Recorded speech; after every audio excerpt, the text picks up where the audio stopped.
บรรยากาศยามเที่ยงทำส้มมื้อนี้ก็นอนว่าเราไต่ได้มาสวยพ่อแม่ดำหน้าทำส้มก็ตอนเช้าฝนตกไปหน่อยตอนเที่ยงก็ถือว่าท้องฟ้ายังมืดมัวพี่น้อยแต่ก็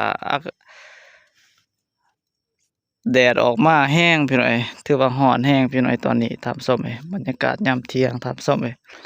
ทางนี้น้องสาวเพิ่นได้ลงกราบพี่น้อยมื้อนี้ก็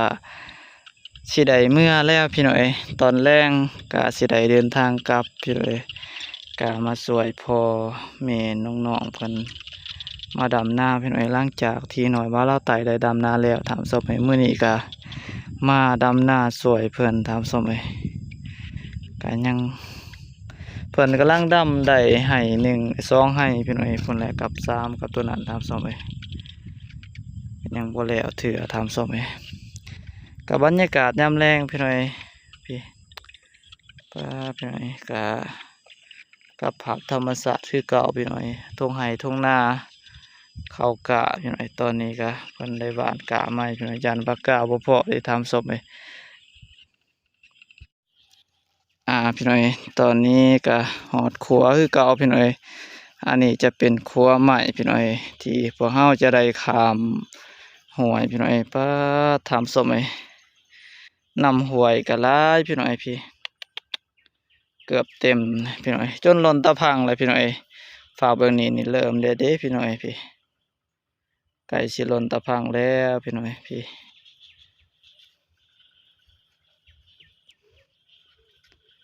นี่ทางเทิงแมนครัวยางพี่น้อยทางพื้นนี่แมนเฮ็ดตอนเฮ็ดลีพี่น้อยสบายพี่น้อยเฮ็ดได้ทั้งปูได้ทั้งปลาแล้วก็ได้ทั้งคนยาง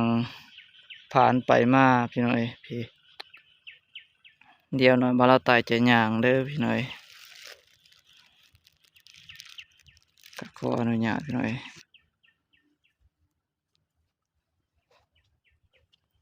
บ่มีค่าจับกล่องพี่น้อยก็ยางแหน่จักหน่อยถามสมัยพี่ย่านแต่โทรศัพท์มันสิตกน้ำพี่น้อย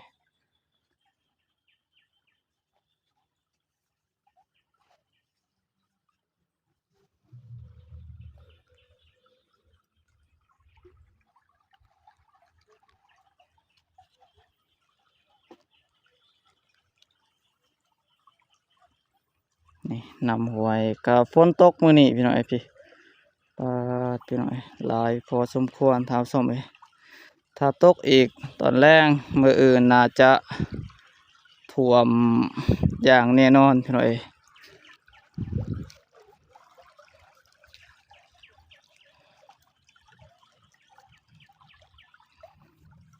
ข้ามก็คอยระมัดระวังพี่น้อยเบิ่งบ่อนยางหรือว่าบ่อนเหยียบยางไปมาพี่น้อยก็ถือว่า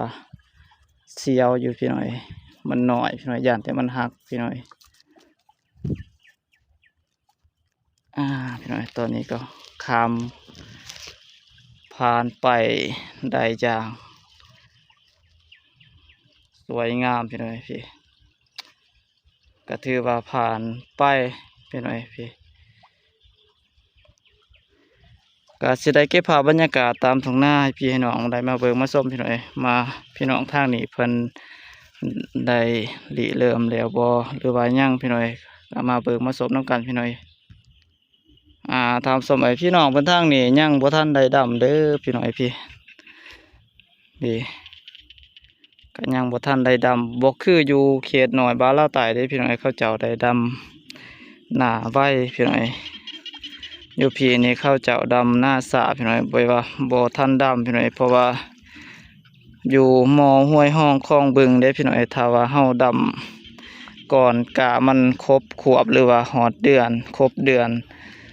บ่ครบเดือนมันกะมันแบบว่ามันสิตายถึกน้ำได้ทำสมัยกะจึงเขาเจ้าจึงทากะมันฮอดเดือนหรือว่าครบเดือนพี่น้อยเขาเจ้าจึงดำหน้าทำสมัยเพื่อให้มันทนทานกับสภาพน้ำอะไรพี่น้อย นี่แหละพี่น้อยกาเขาของเขาเจ้าก็ถึกน้ำถึกในพี่น้อยถึกน้ำท่วมช่วงนั้นแหละพี่น้อยเฮ็ดให้กะแบบว่ามันก็บ่งามมันตายแล้วพี่น้อยอันนี้มันก็เกิดขึ้นใหม่พี่น้อยถึกน้ำพี่น้อยน้ำท่วมเด้ถามซ้ำไหมช่วงนั้นก็ถึกน้ำท่วมเฮ็ดให้กามันก็ป่วยขึ้นซ่าให้พี่น้อยบ่ใหญ่ไว้นี่พี่น้อยครอบครัวนี่ก็ยังบ่ทันดำคือกันพี่น้อยพี่ทางครอบครัวนี่เขาเจ้าก็ยังบ่ทันได้ดำนาพี่น้อยพี่พุ่นทางนั้นพุ่นก็น่าสิยังคือกันพี่น้อยพุ่นแสดงว่าอยู่เขตนี่เขาเจ้าดำนาสาพี่น้อยเพราะว่าน้ำมันหลายพี่น้อยถ้าว่าดำกะมันยังอ่อนเฮ็ดให้เขากามันตายพี่น้อยถึกน้ำมันเปื่อยอะไรพี่น้อย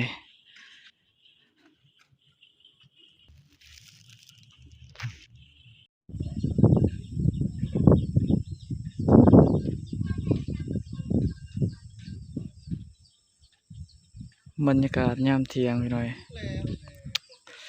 ป้าพี่น้อยท้องฟ้ามื้อนี้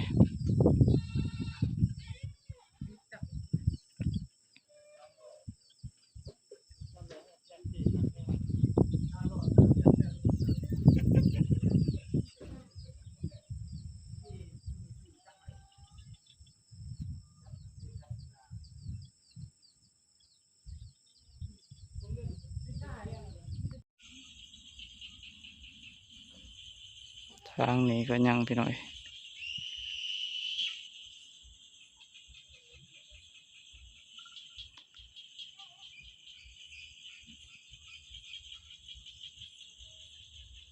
เขตนี้ยังบ่ทันมีคนดำไห้ดำนาพี่น้อยกาเขาเจ้ายังบ่ทันยาวถามส้มเอ้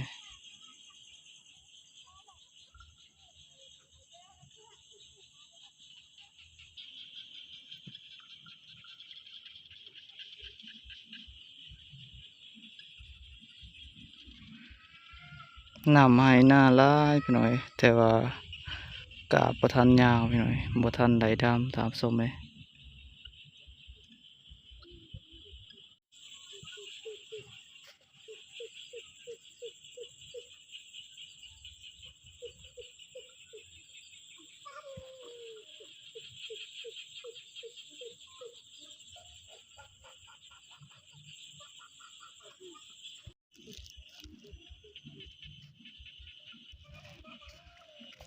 นี่แหละพี่น้อย